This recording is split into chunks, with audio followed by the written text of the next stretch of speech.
Hello दोस्तों, कैसे हैं आप सभी लोग। उम्मीद है सभी स्वस्थ होंगे, मस्त होंगे, जबरदस्त होंगे। तो यहाँ पर आपके लिए एमपीपीएससी असिस्टेंट प्रोफेसर की क्लास चलाई जा रही है और ये आपका 5वां लेसन है। यहाँ पर यूनिट फर्स्ट इतिहास पर हम लोग काम कर रहे हैं। इसमें लोग मौर्यकाल और अशोक के स्तूपों को पढ़ेंगे मध्य प्रदेश के रेफरेंस में। क्या एमपी के रेफरेंस में हम लोग मौर्यकाल और अशोक के स्तूपों को पढ़ेंगे। याद रखना, ये एमपी का हिस्ट्री है इसलिए शॉर्ट में जा रहा है। आप समझो कहानियां क्यों नहीं बता रहा हूँ, डिटेल में क्यों नहीं चल रहा हूँ। भाई वो इंडियन हिस्ट्री के अंतर्गत आएगा, एमपी की हिस्ट्री के अंतर्गत नहीं। एमपी की हिस्ट्री जब मैंने क्लास शुरुआत की थी, मैंने आपको पहले दिन पे भी एमपी के पीवाईक्यू सारे दिखाए थे, ठीक है ना। जैसे ही एमपी का हिस्ट्री खत्म होगा, मैं आपके लिए एक मैराथन क्लास लूंगा लाइव। वहां पर सारे हिस्ट्री के एमसीक्यू सॉल्व करा दूंगा। वहां पर सारे हिस्ट्री के एमसीक्यू सॉल्व करा दूंगा, ध्यान रखना, ठीक है ना। तो आपको फिर एक बार रिवाइज आपका हो जाएगा। बट इस क्लास में आपके नोट्स बनते जा रहे हैं, तो आप लोग नोट्स साथ में बनाते चले, ठीक है। तो हम बात करते हैं मौर्यकाल की, तो उत्तर भारत की हम थोड़ा बात कर लें। लास्ट आपको याद होगा एमपी में हमने क्या किया था। एमपी में अवंती महाजन पढ़ा था और चेदी महाजन पढ़ा था। हमने देखा था एक कहीं ना कहीं अंत में जाके मगध साम्राज्य के अधीन आ जाते हैं और मगध साम्राज्य पर मौर्य वंश की स्थापना होती है। और कौन करता है? चंद्रगुप्त मौर्य करते हैं। चंद्रगुप्त मौर्य करते हैं। और हमने देखा था कि चंद्रगुप्त मौर्य चंद्रगुप्त मौर्य बिंदुसार इनका बेटा, और बिंदुसार का बेटा अशोक। अशोक कौन था? अशोक को उज्जैन का प्रांतपति बनाया गया था। अशोक को उज्जैन का प्रांतपति बनाया गया था। इतना हमने देख लिया था, इतना हमने देख लिया था, ठीक है ना। तो आप हेडिंग डालेंगे मध्य प्रदेश में मौर्यकाल। मध्य प्रदेश में मौर्यकाल आगे हेडिंग डालेंगे और लिखेंगे, इस बारे में बताएंगे आपको। जो बुद्धघोष की समंत पादिका है, वहां से बिंदुसार के समय की जानकारी मिलती है। बिंदुसार के समय अवंती ने क्या किया था? बिंदुसार के समय अशोक ने अवंती व चेदी पर विजय प्राप्त की थी। और वहीं दीपवंश क्या बताता है? दीपवंश से जानकारी मिलती है। दीपवंश से क्या जानकारी मिलती है? बिंदुसार ने अशोक को क्या अवंती का प्रजापति नियुक्त किया था, ठीक है ना। लिखना आप लोग बुद्धघोष की समंत पादिका, बुद्धघोष की समंत पादिका के अनुसार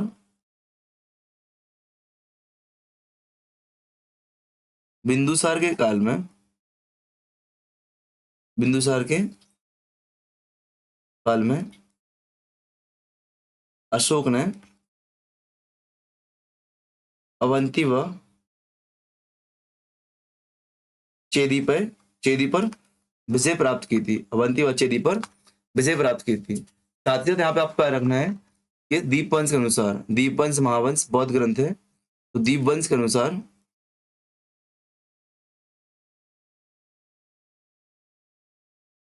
बिंदुसार ने अशोक को अवंती का, अवंती था उज्जैनी, अवंती का राज्यपाल और प्रांतपाल, गवर्नर, प्रांतपाल या गवर्नर नियुक्त किया था। इस बात को आपको क्या रखना है, इन शॉर्ट आपको सीधा रखना है कि अशोक राजा बनने के पूर्व भी, अशोक राजा बनने के पूर्व ही अवंती की गद्दी पर बैठ चुका था एज अ राज्यपाल के रूप में। क्या? राज्यपाल के रूप में बैठ सका था, ठीक है ना। याद रखना इस बात को। तो वह कितने वर्षों तक? 11 वर्षों तक वहां पे शासन किया था। लगभग 11 वर्षों तक आइतम ने वहां पे एज ए गवर्नर शासन किया था। इसी गवर्नर होने के दौरान इन्होंने क्या किया था? विदिशा की एक पुत्री, विदिशा के व्यापारी थे, विदिशा के व्यापारी थे, इनका नाम था धनीराम। विदिशा के व्यापारी धनीराम की पुत्री से विवाह किया। पुत्री का नाम क्या था? श्रीदेवी, जिनको कभी कभी महादेवी के नाम से हम लोग जानते हैं, महादेवी के नाम से भी जानते हैं। तो विदिशा के व्यापारी धनीराम की पुत्री श्रीदेवी से विवाह किया और इनसे इनको एक पुत्र एक पुत्री की प्राप्ति होती है। एक पुत्र और एक पुत्री की प्राप्ति। पुत्र कौन था आपका? पुत्र यहाँ पे महेंद्र मिलेगा और पुत्री आपको संघमित्रा मिलेगी। और आप देखेंगे जब अशोक शासक बनता है और धर्म का प्रचार करता है, तो इन्हीं पुत्र पुत्री को श्रीलंका, कहाँ पे? श्रीलंका धर्म प्रचार हेतु भेजता है। श्रीलंका धर्म प्रचार हेतु भेज देता है। इसके साथ साथ आपको याद रखना, अशोक ने अपनी पत्नी के लिए, अशोक ऐसा कहा जाता है, अशोक ने अपनी पत्नी के लिए, और कई बार मिलता है कि अशोक की पत्नी ने उज्जैन में वैश्य टेकरी नामक स्तूप का निर्माण कराया था। क्या? वैश्य टेकरी नामक स्तूप का निर्माण कराया था। आपसे पूछ सकता है कि वैश्य टेकरी स्तूप कहां पर है, तो कहां बेटा? उज्जैन में है। उज्जैन में किस काल से संबंधित है? मौर्य काल से संबंधित है। किससे संबंधित है? अशोक की पत्नी से संबंधित है। अशोक और अशोक की पत्नी से संबंधित है। इस बात को आपको याद रखना है, ठीक है ना? इस बात को आपको याद रखना है। और इसी के कहने पर अशोक ने, इसी के कहने पर मतलब महादेवी के कहने पर ही सांची स्तूप का निर्माण कराया था। सांची स्तूप का निर्माण कराया जाता है। ऐसा कहा जाता है कि अशोक ने अपने जीवन काल में लगभग 84,000 स्तूपों का निर्माण कराया था। ऐसा माना जाता है कि अशोक ने अपने जीवन काल में लगभग 84,000 स्तूपों का निर्माण कराया था। ठीक है ना? इस बात को आपको याद रखना है। ये आपसे पूछा है कि मौर्यकालीन सिक्के एमपी में कहां से मिलते हैं, तो बहुत सारे जिले से मिलते हैं, लेकिन मुख्य जिले आपके लिए मौर्यकालीन सिक्कों के लिए, कॉइन्स के लिए एमपी में तो याद रखना, विदिशा,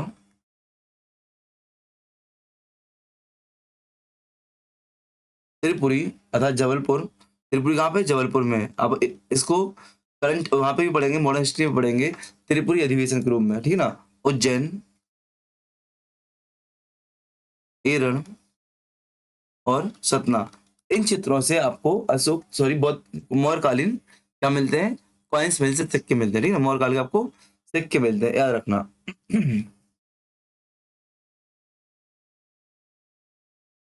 ठीक है। अच्छा, स्तूप की जब मैंने बात की तो स्तूप की संरचना क्या होती है थोड़ा बता दो आपके लिए। फिर जो प्रमुख स्तूप है आपके एमपी में, जो प्रमुख प्रमुख स्तूप है उनके बारे में बताऊंगा। वहां से क्वेश्चन आता है, लोग के हिसाब से पूछता है। तो पहले स्तूप देख लो।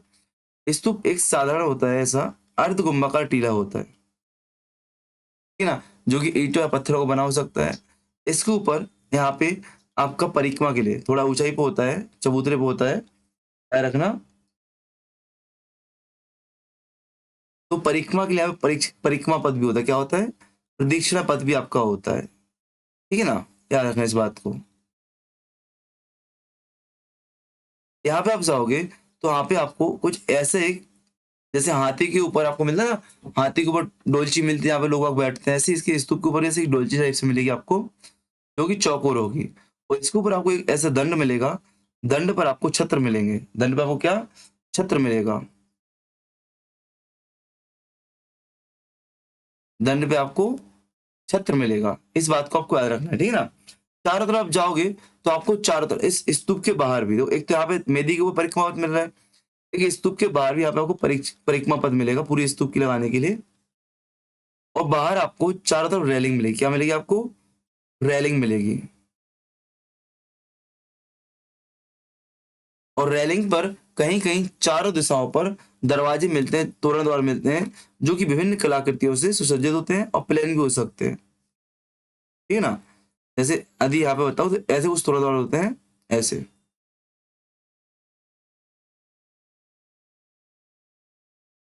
चारों तरफ, चारों तरफ आपके तोरण द्वार में देखने को मिले, चारों दिशाओं में, कहीं कहीं पे एक दिशा में होगा, कहीं पे चारों दिशाओं में होगा, ठीक है ना? मतलब स्तूप की सामान्य संरचना होती है। इसको क्या बोलते हैं लोग? इसको छत्र बोलते हैं। क्या बोलते हैं बेटा? इसको हम लोग छत्र बोलते हैं। बात करें, इसको हम लोग हर्मिका बोलते हैं। और हर्मिका की विशेष क्या है? हर्मिका की विशेषता क्या है बेटा? कि जो आपके अवशेष इत्यादि होते हैं, स्तूप कब बनाए जाते हैं? स्तूप आपके भगवान बुद्ध या बुद्ध से संबंधित, बौद्ध धर्म से संबंधित महान व्यक्तियों के अवशेषों को सुरक्षित रखने के लिए, अवशेषों को सुरक्षित रखने के लिए या अवशेषों की स्थापना हेतु स्तूप बनाए जाते हैं। तो यहाँ पे हर्मिका में क्या होते हैं? अवशेष इत्यादि होते हैं। जो अर्ध कुंभकार आकृति से, इसको अंड बोलते हैं। इसको क्या बोलते हैं? इसको हम लोग अंड बोलते हैं, ठीक है ना? इसको अर्धचंद्राकार गुंबद जो आपके यहाँ पे है, इसको हम लोग मेधी बोलते हैं। क्या बोलते हैं बेटा? इसको जो ऊपर चबूतरा सा है, इसको हम मेधी बोलते हैं। यहाँ पे आपका प्रदक्षिणा पथ मिलता है आपको, मतलब कि परिक्रमा पथ, ठीक है ना? ये आपकी जो बाहर चारों तरफ रेलिंग, इसको वेदिका बोलते हैं। इसको वेदिका बोलते हैं। और ये आपके प्रवेश द्वार होते हैं, चारों दिशाओं में होते हैं।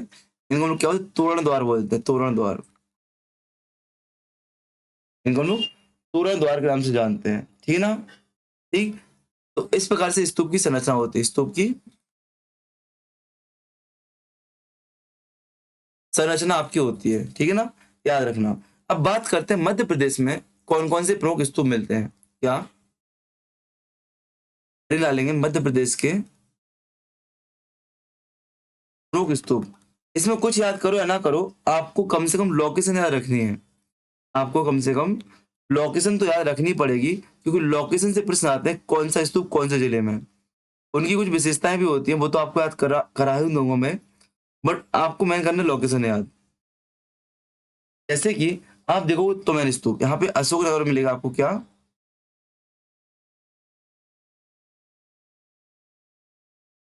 तोमैन स्तूप का बेटा, अशोकनगर। पहले हम लोग लिखते कौन कौन से स्तूप, ठीक है ना। यहाँ मिलेगा आपको भरतहुत स्तूप, सतना में। भरतहुत स्तूप सतना में। यहाँ पे आपको देउल कुठार स्तूप मिलेगा रीवा में। देउल कुठार स्तूप मिलेगा आपको। अब जाएंगे यहाँ पे आपको रायसेन में। रायसेन में, रायसेन जिले में आपको सांची, सतधारा, यहाँ पे सांची, सतधारा, सोनारी, अंधेरी इत्यादि स्तूप मिलते हैं आपको। उज्जैन में हमने क्या देखा, उज्जैन में आपको क्या मिला, वेस्ट टेकरी मिला है, वेस्ट टेकरी। अब देखो पीपीटी का क्या फायदा है, आप लोग भी मैप बनाओगे, हाथ से लिखने का फायदा क्या, आप लोग भी मैप बनाओगे। जैसे तो मैंने कहा मिला बेटा, अशोकनगर में। भरतदूत कहाँ पे मिला, सतना में। देवरकोटा कहाँ मिला, रीवा में। सांची, सतधारा, सोनारी, अंधेरी कहाँ मिला, रायसेन में। और वेस्ट टेकरी कहाँ मिला बेटा, उज्जैन जिले में। इतनी जगह पे आपको विभिन्न स्तूप मिलते हैं, ठीक है ना। बात करते हैं जो सबसे महत्वपूर्ण, आपका सांची का स्तूप बहुत महत्वपूर्ण है, बहुत महत्वपूर्ण है। यहाँ से बार बार प्रश्न पूछते हैं, तो आप चाहे तो आप लिखना शुरू करेंगे सांची का स्तूप। आपने मैप बना लिया, इस वाले मैप को बना लिया, बनाओ उस मैप को, बनाओ आप लोग जल्दी से, मैं रुका हूँ जब तक के लिए।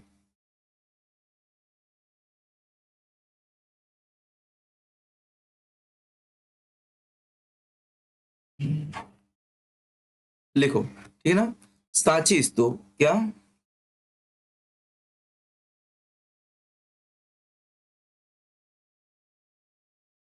सांची का स्तूप। आपको पता होना चाहिए सांची का स्तूप पहले तो लोकेशन कहाँ पे है, एमपी के रायसेन जिले में। एमपी के रायसेन जिले में। इसके निर्माणकर्ता के तौर पर अशोक को जाना जाता है। अशोक ने जो बनाया था आपका ईंटों से बनाया था, ईंटों से बनाया था। बाद में इसके जीर्णोद्धारकर्ता के रूप में या इसके तोरण द्वार को ऐसा कहा जाता है कि इसके तोरण द्वार को किसने बनाया था, पुष्यमित्र शुंग, शुंगों के द्वारा बनाया गया, शुंग काल में पुष्यमित्र शुंग के द्वारा। और रेलिंग की बात करते हैं, रेलिंग की बात करते हैं, तो इसकी रेलिंग पहले लकड़ी की थी, बाद में ईंटों से बनाई गई, किसके द्वारा, सातवाहन काल में। इस बात को आप करना। यदि खोजकर्ता पूछा है आपसे, भैया इसके खोजकर्ता कौन है, तो क्या अंकित भाई ने खोजा है, नहीं, अंकित भाई ने नहीं खोजा है। इसके खोजकर्ता के रूप में जनरल टेलर महोदय को जाना जाता है। 1818 ईस्वी में इन्होंने इसकी खोज की थी, इस बात को आपको याद रखना है। पता है आपको एमपी में 3 यूनेस्को विश्व धरोहर है, जो कि अभी एमपीपीएससी सिविल सर्विस में पूछा गया था, याद रखना। एक खजुराहो हो गया, एक सांची हो गया, एक भीमबेटका हो गया। रायसेन जिले में आपको 2 यूनेस्को की धरोहर मिलेंगी। इसमें से खजर इसको सांची को यूनेस्को में कब डाला गया, सांची को यूनेस्को में कब डाला गया, 1989 में शामिल किया गया, 1989 में शामिल किया गया, ठीक है ना। एमपी का सबसे बड़ा स्तूप माना जाता है, एमपी का सबसे बड़ा स्तूप है। अच्छा, इसके अंतर्गत किसकी अस्थियां रखी गई हैं, ने जो सांची का स्तूप बनवाया, तो इसके अंतर्गत किसकी अस्थियां रखी गई हैं, तो अस्थियां कहाँ पे रखते हैं बेटा, हर्मिका में। कहाँ रखते हैं, हर्मिका में। और किसके अवशेष है, मोगदलायन,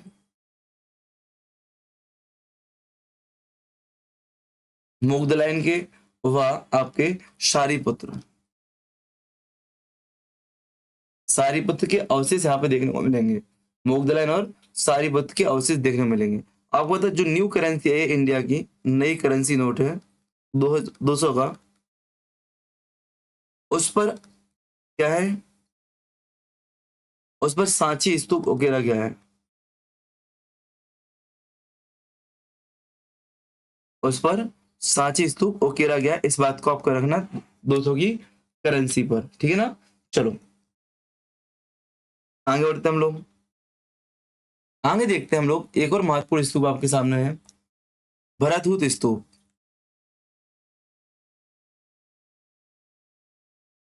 अभी देखा था कहाँ पे बेटा, सतना जिले में। कहाँ पे है? सतना जिले में स्थित है। और यहाँ से जो महत्वपूर्ण खोजकर्ता का नाम पूछा था, यहाँ से महत्वपूर्ण खोजकर्ता का नाम कब, 1873 में।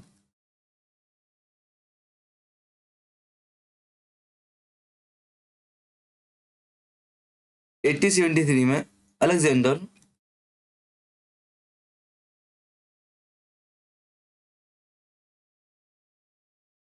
अलेक्जेंडर कनिंघम को खोजकर्ता के तौर पर जाना जाता है, ठीक है ना। इस बात को आपको याद रखना है, ठीक है ना। और बता दूं भरतहूत स्तूप का विकास किस काल में किया था, और भरतहूत स्तूप आपके लिए इसलिए भी महत्वपूर्ण याद रखना कि वैसे तो पुष्यमित्र संघ को बौद्धों के खिलाफ माना जाता है। क्या?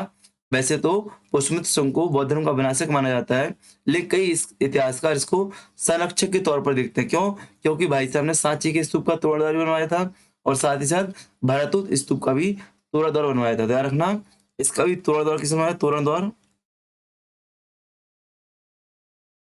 किसने? पुष्यमित्र शुंग ने भाई साहब क्या बनवाया था? तोड़दार का निर्माण कराया था। क्या? तोरण द्वार का निर्माण करवाया था, ठीक है। चलो ठीक है, इस बात को आपको याद रखना है। ये क्वेश्चन एमपीपीएससी में आया भी था, ठीक है ना। चलो आगे बढ़ते हैं हम लोग। में देखेंगे आप लोग एक और है तुमैन स्तूप। कहाँ पे बेटा? अशोकनगर में है।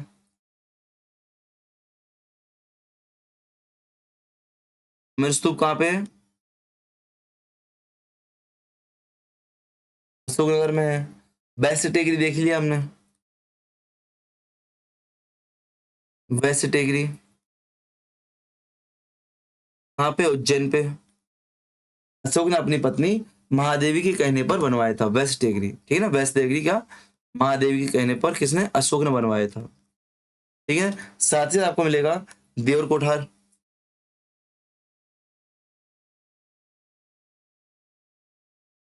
देवरकोटा स्तूप।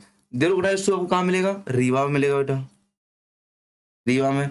और हम देख लिया सतधारा सोनारी अंधेरी कहाँ पे आपके, कहाँ पे मिलेंगे? राजस्थान में मिलेंगे, सांची के साथ साथ।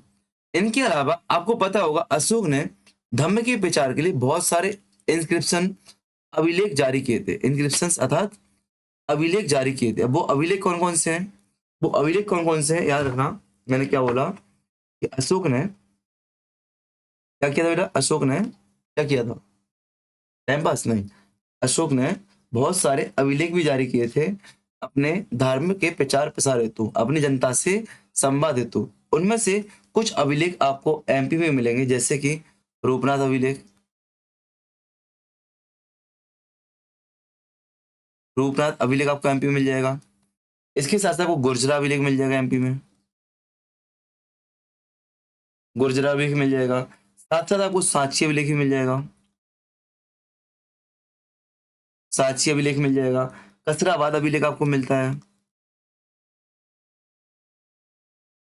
और आप में कारी तलाई अभिलेख, क्या?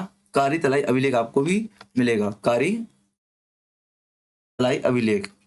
ये वो महत्वपूर्ण अभिलेख हैं जो आपके एग्जाम में पूछे जाते हैं और एमपी में मिलते हैं। अच्छा, इनसे पूछा गया था, अभिलेखों से क्या पूछा जाता है? तो इनसे भी सेम कंडीशन, आपकी लोकेशन पूछी जाती है, और अगर कोई विशेष विशेषता है वो पूछी जाती है। जैसे कि आप देखोगे, जैसे आप देखोगे यहाँ पे पूछेगा कि रूपनाथ अभिलेख किस जिला में है, तो आपको मिलेगा रूपनाथ अभिलेख कटनी के बोरीवंद तहसील में है।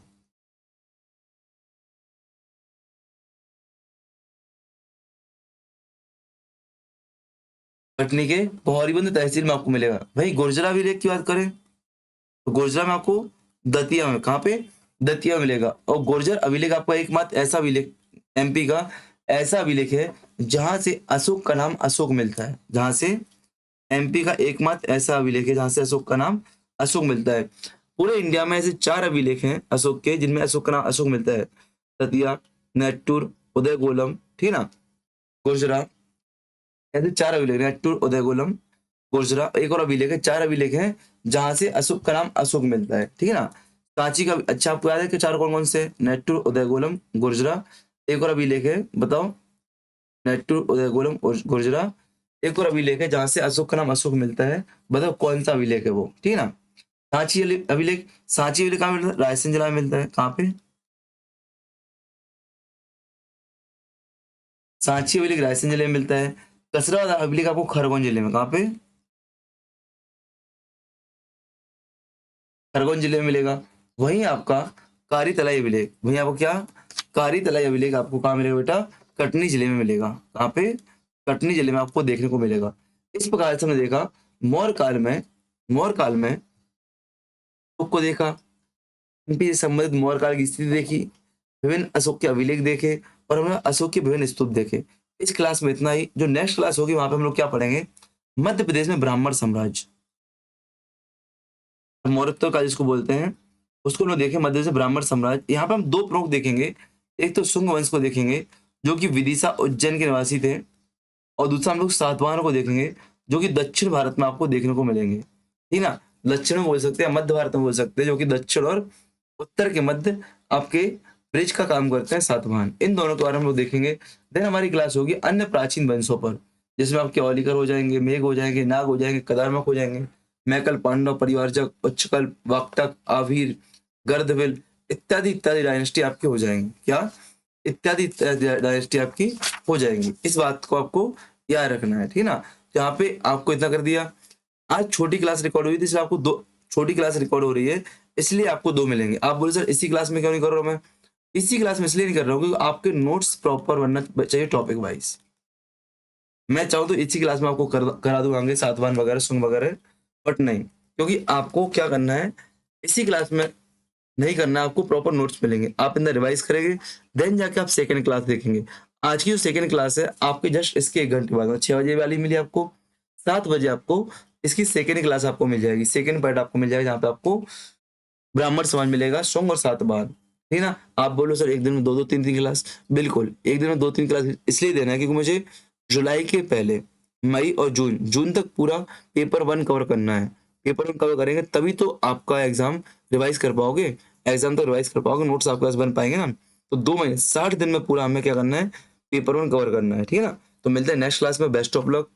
लाइक, कमेंट, शेयर, सब्सक्राइब करो या ना करो, नोट्स जरूर शेयर कर देना ग्रुप में, ग्रुप में आप लोग नोट्स जरूर शेयर कर देना, जिससे मुझे लगे कि हाँ आप क्लास देख रहे हैं और आप नोट्स बना रहे हैं। क्लास सिर्फ सुनने के लिए आप लोग नहीं बैठते हैं।